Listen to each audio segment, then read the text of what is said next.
माझं नाव महबूब सरवरी. पेशंट माझी आई Mrs Latifa Sarwari, वय 65.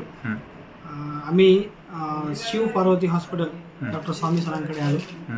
पहिल्यांदा 24.9 mm स्टोन होता आणि लेफ्टला 34.1 mm होता आणि क्रॅट 4.8 होतं. आणि नंतर आम्ही 1 महिन्याच्या नंतर ट्रीटमेंट जे घेतली त्याच्यानंतर 1.6 क्रॅट झालेला आहे आणि खडे पण बरेचसे पडलेले आहेत, ते त्यांना दाखवलेले आहे. बरं, पेशंटला स्टेंट पण टाकला होता? हा स्टेन आहे. ठीक आहे, मी आपला रिपोर्ट दाखवतो सर. हा आपला रिपोर्ट आहे सर. जवळपास ह्या रिपोर्टमध्ये 2 स्टोन होते. राईट साईडला 24.9 आणि दुसऱ्या साईडला लेफ्ट साईडला 34.1 mm किडनी स्टोन होता. बरोबर? तुम्हाला हे टाकलं होतं त्याने, स्टेंट पण टाकलं होतं युरोलॉजिस्टने. आणि क्रिएट तुमचं जवळपास 4.8 होतं, 4.8. आणि तुम्ही 1 महिन्याचा होमिओपॅथिक इलाज डॉक्टर स्वामीकडे घेतला, अशी सिच्युएशन होती. बरोबर?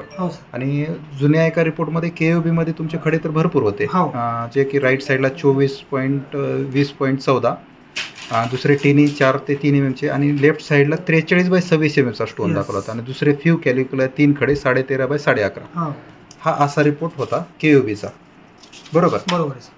असा रिपोर्ट असल्यानंतर तुम्ही युरोलॉजिस्टकडे स्टेंट वगैरे टाकला. बरोबर? क्रिएट तेवढं होतं. 1 महिन्याच्या होमिओपॅथिक इलाजानंतर आणि हा सोनोग्राफीचा रिपोर्ट. तर 1 महिन्याच्या होमिओपॅथिक किती दिवसात हे खडे पडले सर? सर हे इलाज चालू झाला त्याच्यापासून नंतर कंटिन्यू चालू आहे आणि पडत आहे, ब्रेक व्हायला लागले हे स्टोन. आणि पूर्वी जे क्रिएट होता तो 4.8चा क्रिएट आता 1.6 पर्यंत आला. म्हणजे क्रिएटिन एवढं कमी झाले, जे की होमिओपॅथीने एवढं मिरेकल रिझल्ट भेटला तुम्हाला. बरोबर? म्हणजे तेवढे मोठे स्टोन असून पण ब्रेक झाले आणि क्रिएटिन पण कमी झालं आणि स्टेबल आहे. आता कसं विलास घेतल्यानंतर पेशंटला कसं वाटलं? तब्येत चांगली आहे. 1च महिन्याचे होमिओपॅथिक विलाज. Okay, thank you sir.